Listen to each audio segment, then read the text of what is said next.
장에 있는 안 좋은 물질들이 들어가면 염증이라는 게 생겨요. 장내 미생물을 잘 안 먹이면 결국은 몸에 염증이 생기고, 염증은 만병의 원인이에요.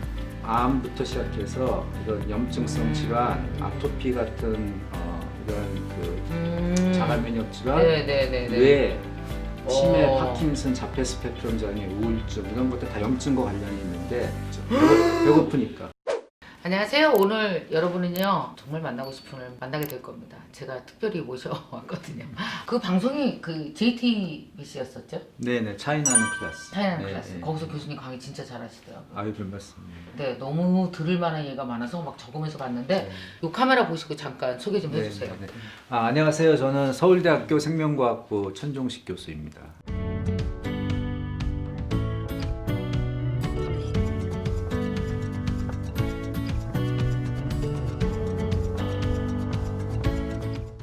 올해 있잖아요. 네네. 사실은 뭐 네. 백신이 나온다. 그 사람들이 이제 거의 희망의 끝까지 갔다가 다시 또 절벽을 보는 느낌이기도 해요. 왜냐하면 금방 끝날 줄 알았는데 1년 더 간다. 우암장 작년에 했다면 올해는 그냥 거의 다 받아들이는 분위기잖아요. 네, 그렇죠. 그래서 딱 저도 올해 들어서면서 이런 생각이 들었어요. 잘 견뎌야 되겠구나. 살아남아야 되겠구나. 근데 나만 잘 견뎌서 되는 게 아니고 온 가족이 그래야 되겠구나. 그래서 다들 지금 신경 쓰고 있는데 어떻게 해야 될지 모르는데 다행히 우리가 생명 관련된 교수님이 오셔서 다 물어봐도 돼요, 근데? 아, 그럼요. 뭐든지 싹 다? 네네. 뭐 여기 적힌 거 말고 다? 아니, 뭐든지 물어보십시오.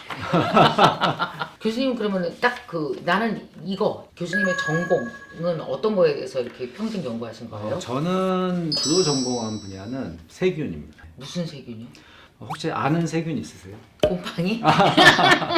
유산균, 네네네, 유산균. 프로바이오틱스. 네네, 프로바이오틱스도 세균이고요. 우리가 세균이라 그러면 이 세균은 나쁜 놈, 그렇게 이런 생각하죠. 인식이 많아요. 사실은 세균을 우리가 음. 죽여야 되는 생명체는 아니고 우리가 가꿔야 되는 생명체예요. 죽여야 되는 게 아니에요? 세균은 죽여야 되는 게 아니고 가꿔야 되는 그런 생명체다. 그게 오늘의 사실 제가 드리고 싶은 제일 중요한 얘기인 것 같아요. 아, 요거 알고 나면은 뭔가 상당히 그 건강에 대한 새로운 길을 알게 될 것 같은 느낌이 드는데요. 그렇죠. 네, 네. 지금 오늘 제가 말씀드릴 내용이 최근 10년간 네. 수만 편의 논문과 수십조 원의 연구비가 투입된 그런 과학적인 프로젝트 연구의 결과가 네. 다 모여가지고 하나의 이야기를 하고 있거든요. 아, 그래요? 그게 바로 우리 몸에 있는 미생물, 특히 이제 세균을 가꿔라 하는 것이고요. 네. 여기에는 우리 오바마 대통령이 화이트하우스 이니셔티브라 그래가지고 네. 직접 저희가 진두지휘한 과학 프로젝트도 오바마 대통령이 했던 프로젝트도 있고, 빌 게이츠가 뭐 수천억의 연구비를 투입한 그런 그 과학 프로젝트이기도 합니다. 그럼 세균이 왜 그렇게 중요한 거예요? 어떤 세- 역할을 해요? 근데 그 세균이 어디 있는지 일단 음. 아셔야 되는데. 천천히 해야지. 네. 한끗도 몰라요, 세균. 그쪽 동네에 가본 적이 없어서 좀 알려주세요. 사실 어려운 얘기는 아니에요. 제가 오늘 드릴 그래요? 얘기는 어려운 얘기는 아니고 여러분들 몸에서 일어나고 있는 네. 그런 현상을 제가 과학적으로 좀 설명드릴 거고, 우리 몸은 나 혼자 살고 있다고 생각하지만 사실은 공생체입니다. 제일 많이 알고 있는 거는 악어하고 악어새가 공생관계다, 그렇죠? 그런 거 알고 계시잖아요. 우리 몸은 사람이 혼자 사는 게 아니고 미생물하고 공생하고 있어요. 그걸 먼저 이해하셔야 되는데, 그럼 우리 몸에 미생물이 많이 살고 있다는 얘기인데, 그렇죠. 어디 살고 있냐면은 우리 피부에는 미생물들이 생태계를 이루고 있는데 그걸 마이크로바이옴이라 그래요. 아, 그래서 그거를 조절해서 피부를 좀 좋게 가꾸는 그런 화장품들이 이제 출시가 작년에 많이 됐고요. 그러니까 이 마이크로바이옴이라는 게 벌써 우리 생활에 좀 들어와 있고요. 네네. 그래서 피부에도 있는데 사실은 정말로 우리 몸에 미생물이 많은 곳은 대장입니다. 들었어요. 대장에 그렇게 많다면서요. 그래서 대장에 있는 미생물을 우리가 장내 미생물이라고 보통 하는데, 많은 분들이 장내 미생물이라고 얘기하면 유산균만 생각하세요. 근데 유산균이 장에 많이 있는 미생물은 아니에요. 유산균은 잠깐 들어왔다가 나가는 그런 미생물인데, 좋은 미생물은 맞는데 네. 우리 몸에 있는 정말 중요한 공생하고 있는 그런 미생물은 아닙니다. 그럼 뭐예요? 제가 이름을 얘기를 해드릴 텐데 네. 평생 처음 들어보셨을 거예요. 알았어요. 안 적으셔도 되는데 하여튼 왜 적을래요? 프로보텔라 프로. 프레보텔라. 프레보텔라. 프레보텔라 네. 페칼리박테리움. 예? 페칼리박테리움.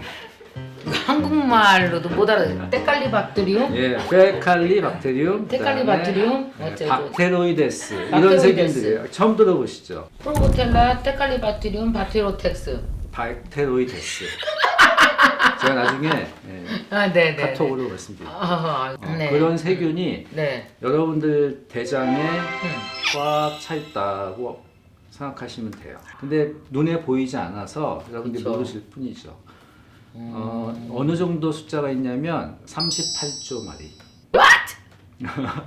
그러니까 여러분들 대장에 38조 개의 세균이 생태계를 이루고 있어요. 아, 생태계를 이루고 있다라는 건 그게 거기 있어도 된다는 뜻이잖아요. 없으면 큰일 난다는 아, 없으면 큰일 난다라는 거예요? 없으면 큰일 난다. 아, 그거 봐봐요. 제가 머릿속에 세균 그럼 무조건 나쁜 거라 그래서 자꾸 없어야 되는 걸 잘못 착각하는 거예요. 사람은 미생물이 없이 살 수는 없어요. 네네. 왜냐면은 태어날 때부터 이제 미생물이 막 장 속에 들어와 살고 그걸 이제 죽일 수가 없기 때문에 그래서 과학자들이 이 쥐를 가지고 미생물이 없는 쥐를 만들어 봤어요. 그 무균 상태에서 진짜 깨끗하고 좋겠죠.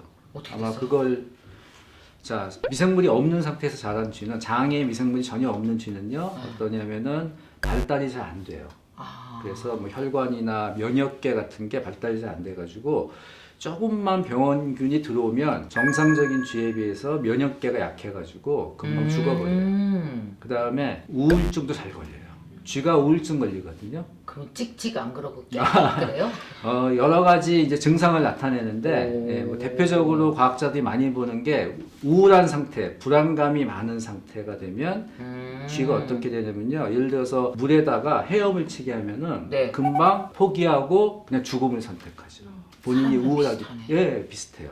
근데 내 장에 미생물이 전혀 없는 쥐는 그렇게 돼요. 그렇다면 인간도 장내 미생물 상태가 생태계가 깨지면 우울해질 수 있다는 뜻이에요? 그렇죠. 네, 그거는 이미 여러 가지 연구에서 우리가 나타나 있고요.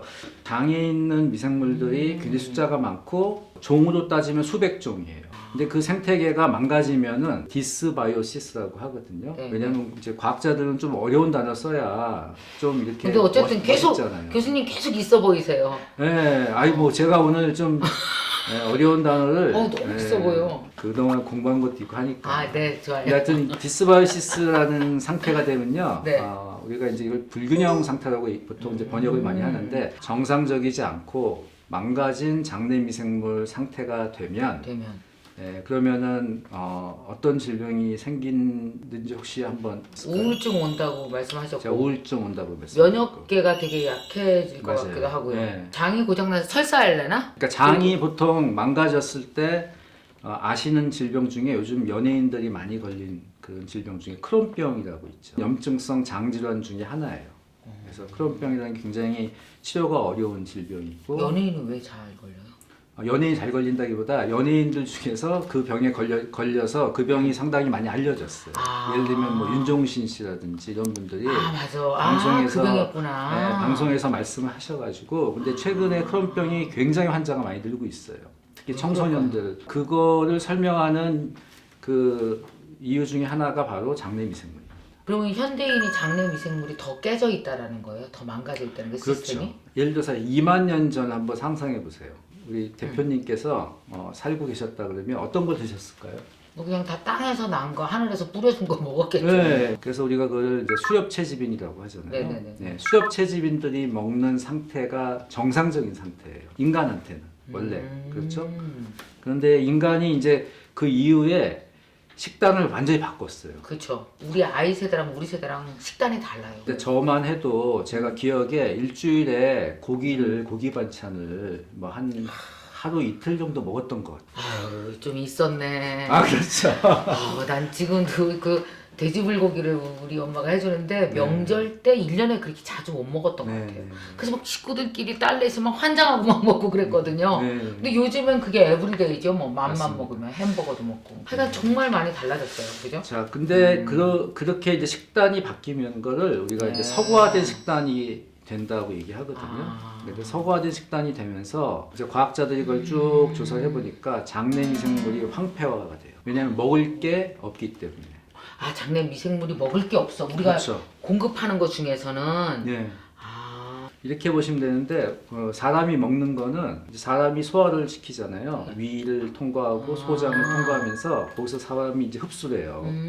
근데 대장에 대부분의 이제 미생물이 모여 있는데 대장에 있는 애들은 사람이 먹는 걸 기다려야 되잖아요. 그쵸. 먹으려면. 그런데 지금 우리가 먹고 있는 이런 서구화된 식단, 그러니까 가공식품이나 밀가루나 이런 네. 그 백미, 이런 쌀 이런 것들은 사람이 소화를 너무 잘해가지고 미생물이 먹을 게 없는 거예요. 그러면은 미생물이 굶죠. 그럼 어떻게 돼요? 미생물이 굶으면 미생물도 먹어야 되니까 장에는 점막이 있거든요. 네.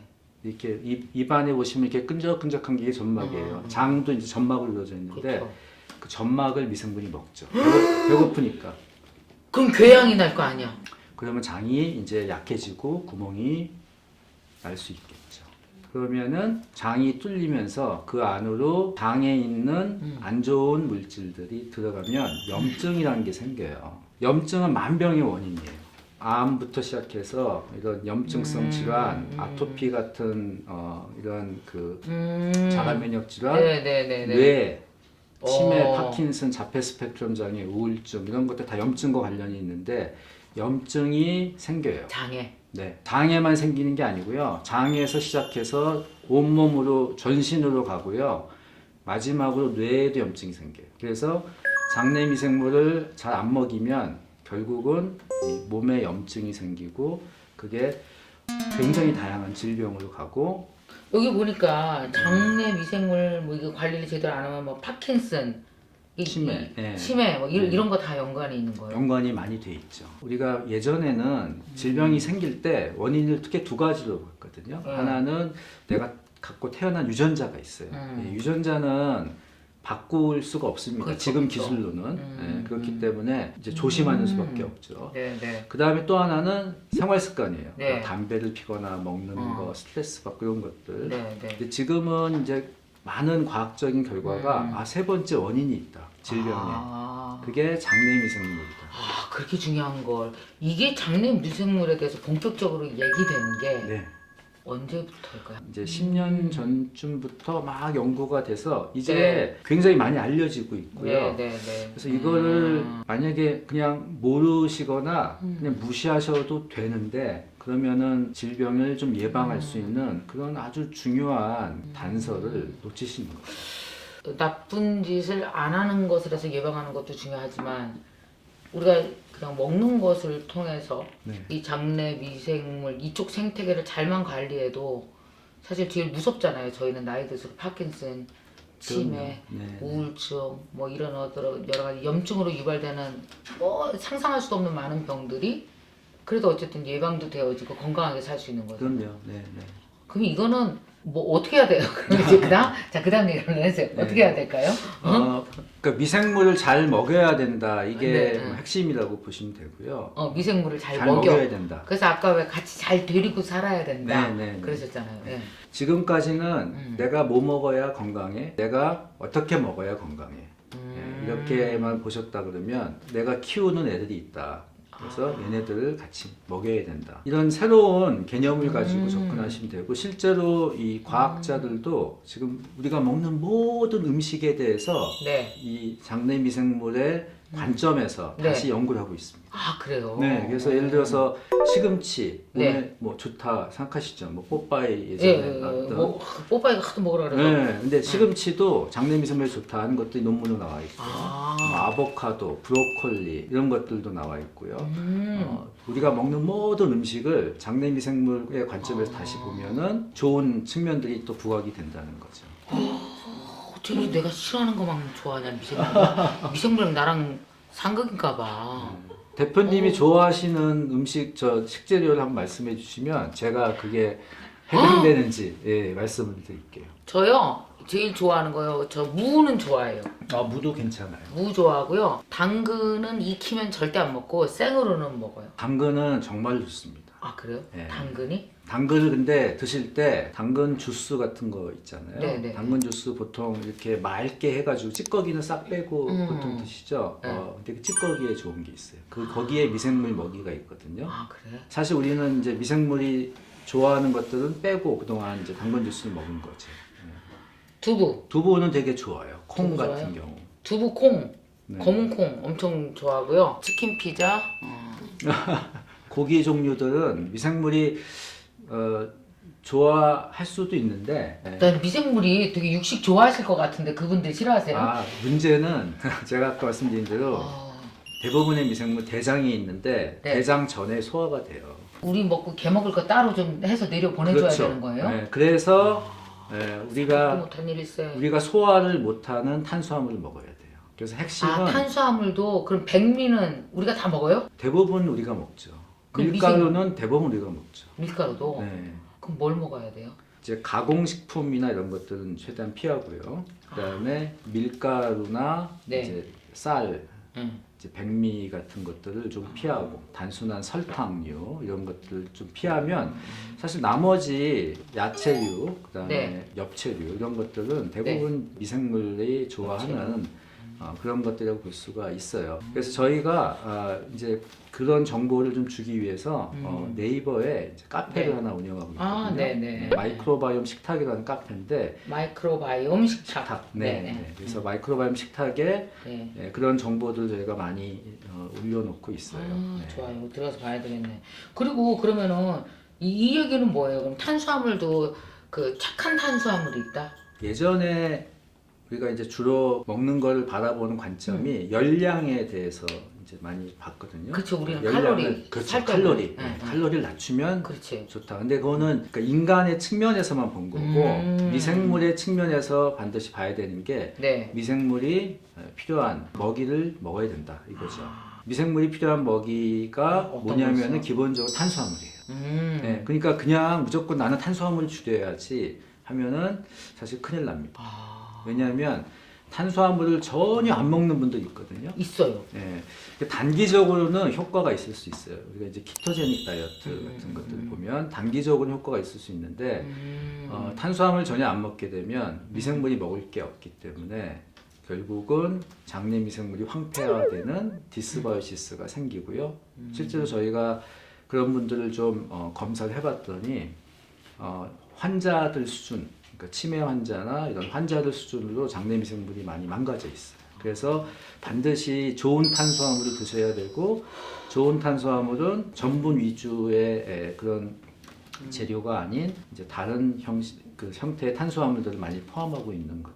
그래서 우리 주변에 되게 많아요. 어떤 게 그런 거지? 전분이 들어가지 않는 탄수화물? 뭐 현미? 현미 같은 경우도 괜찮은데 네. 이제 현미도 기본적으로는 이제 쌀이기 때문에 여기 전분이 좀 많이 포함되어 있고요. 뿌리 채소들이 굉장히 좋습니다. 일반적으로 그래서 뭐 컬리플라워, 브로콜리, 우엉, 그다음에 연근 이런 네. 것들 좋고 고구마도 뭐 나쁘지 않고요. 감자 같은 경우에도 이제 이렇게 그 튀김용으로 큰 전분이 아주 이렇게 많도록 육종된 큰 감자들 말고 이제 홍감자라든지 이렇게 작은 감자. 네, 그런 그 감자들. 그리고 중요한 거는 가능하면 저는 이제 껍질까지 먹으라고 합니다. 껍질에 굉장히 많은 미생물 먹이가 있어요. 예를 들어서 대표적인 이제 사과 껍질 같은 네. 경우 이제 펙틴이라고 들어보신 적 펙틴. 있는데 네. 펙틴이 아주 좋은 미생물 먹이에요. 그러니까 이제 사과 같은 걸 먹을 때는 껍질을 일부러 까서 드시면 안 되는 거죠. 헐리우드 영화에서 네. 멋있는 배우가 사과 깎아 먹던가요? 외국에서 사과 별로 깎아먹는 거 못 봤거든요. 진짜. 거의 못 봤죠. 예, 그리고 키위 같은 경우도 깎아먹는 나라 거의 많지 않습니다. 그래서 키위도 전 요즘에 껍질째 먹거든요. 그 사장. 맛있어요. 아 이상할 듯. 네, 드셔보세요. 그래요? 네. 또 저희 이제 이런 그 식단을 같이 공부하시는 분들하고 네. 같이 얘기하는 것 중에 하나가 반반 식단이라는 게 있어요. 그게 뭐예요? 드실 때 절반은 미생물 먹이를 항상 생각해서 좀 먹어라. 그러니까 마치 애완견 키우듯이 그렇죠. 얘따 너 먹어라. 네. 미생물 거 따로 차려. 내 거 따로 차려. 이렇게. 맞습니다. 네, 그래서 별명도 지어줬어요. 뭐라고요? 반려미생물. 재밌다. 너무 귀엽다. 반려견보다 반려미가 더 귀여워. 그래서 저희 그 카페에 오시면은 자기 장내 미생물 별명을 지어줬어요. 그래서 장미라고 저희가 하는데 자기 장미 별명을 지어서 그 매일매일 내 장미를 이렇게 먹였다 이렇게 먹였다. 사실은 우리가 많은 질병이 최근에 굉장히 많이 늘고 있어요. 네네네. 뭐 예를 들어서 자폐 스펙트럼 장애 같은 질병도 지금 미국 같은 경우 59명당 1명이거든요. 우리나라도 그보다 많다는 보고도 있고 한데 하여튼 굉장히 많은 질병이 주변에 너무 많이 생기고 있고 전 요새 보면 우울증, 공황장애 이런 사람 너무 많고요. 네, 이런 정신적인 우리가 그런 것들도 다 장내미생물하고 관련이 돼 있기 때문에 근데 이걸 바꾸는 게 사실 그렇게 어려운 건 아닌데 이게 생활 습관을 바꾸는 건데 근데 이게 망가진 장내 미생물이 네. 장미파가 돼서 우리가 장미를 위해서 잘 살면 다시 회복돼요. 그럼요. 예, 회복돼요? 회복되고 근데 그거를 오랫동안 지속적으로 해야 되는 게 어려운 거죠. 얼마나 열심히 하면 회복돼요? 한 1, 2년 되게 열심히 하면 회복돼요? 우리가 2주 정도면 효과는 보실 수가 있어요. 벌써? 네. 그런데 또 다시 원래 식단으로 돌아가면 다시 원상복귀가 되는 거죠. 그리고 이거는 염증 제가 아까 말씀드렸잖아요. 몸에 염증이 매일매일 이렇게 이제 생기는 거거든요. 그래서 이것이 오랫동안 지속되면은 이제 질병으로 이어지는 거예요. 그렇지. 그러니까 우리가 코로나19 바이러스처럼 바이러스에 한번 감염돼서 제가 이게 질병이 생기는 게 아니고 이게 계속 지속적으로 되다 보면 되는 것이죠. 다 종합해 보면 전 세계적으로 나온 논문들이 다 이 정신 건강, 뭐 질병까지 안 가더라도 굳이 내가 우울감이 생기고 이런 것도 장내미생물이 좀 좋게 관리가 되면 좋아진다는 거죠. 그래서 그런 측면에서 우리가 이걸 잘 관리를 해야 되는 거예요. 그럼 결국 장내 미생물은 뭐 약으로 관리하는 건 별로 없는 거예요? 대부분 다 음식으로 해야 돼요? 제가 회사를 하나 하고 있어요. 네, 장내미라는 회사를 하고 있는데 사실 굉장히 지금 공을 들여서 저희가 많은 노력을 들이고 있는 건 신약 개발 쪽이에요.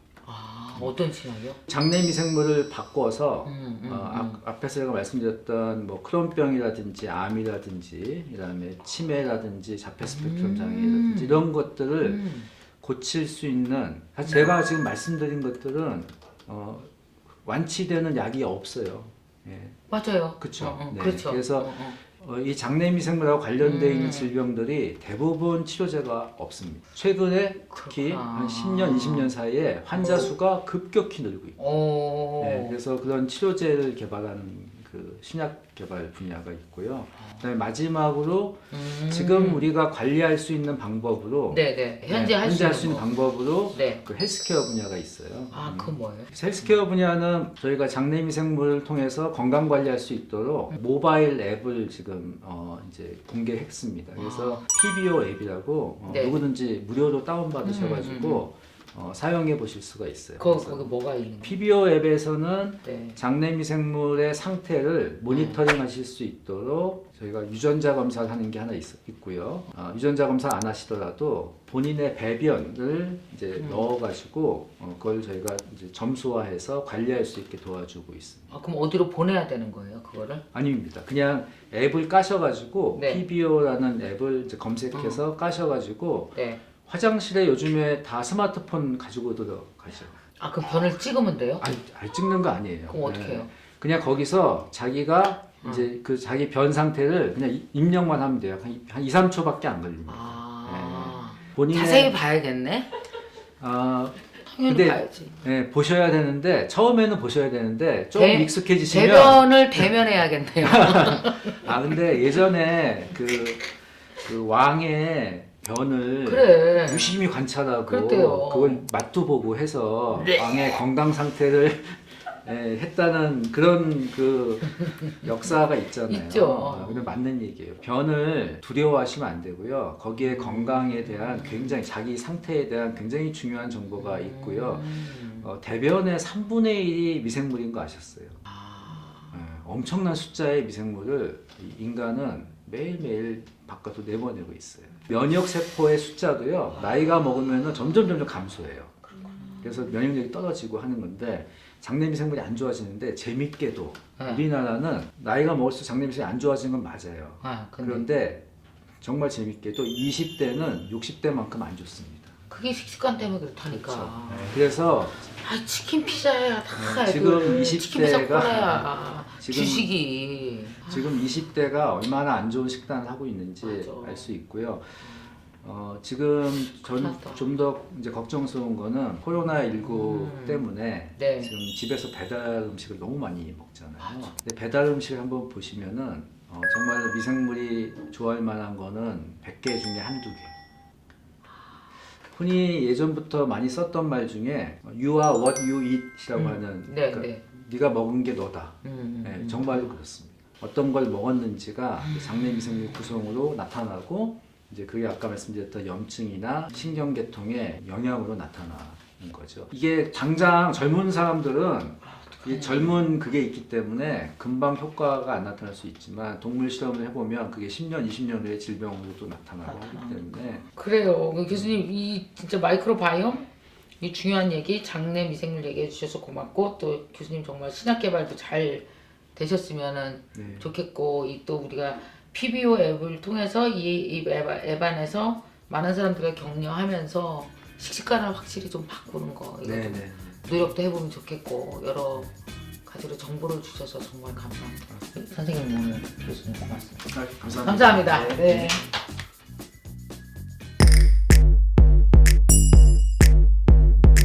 올해도 작년보다는 어쨌든 성장률이 좋고요. 그리고 저는 이제 부동산을 묘사하자면 올해는 좀 조금다 아닌가 이렇게 생각을 하고 있고요. 남들 주식으로 다 돈을 벌 때 나도 쫓아갈 수만 있으면 되는 거잖아요. 요즘에 그치. 벼락거지라는 얘기 많이 나오잖아요. 예를 들어 10억을 벌면 10억을 양도차익으로 번 다주택자, 3주택자 이상이신 분들은 네. 10억을 벌어서 한 8억을 정부에 세금으로 납부하세요.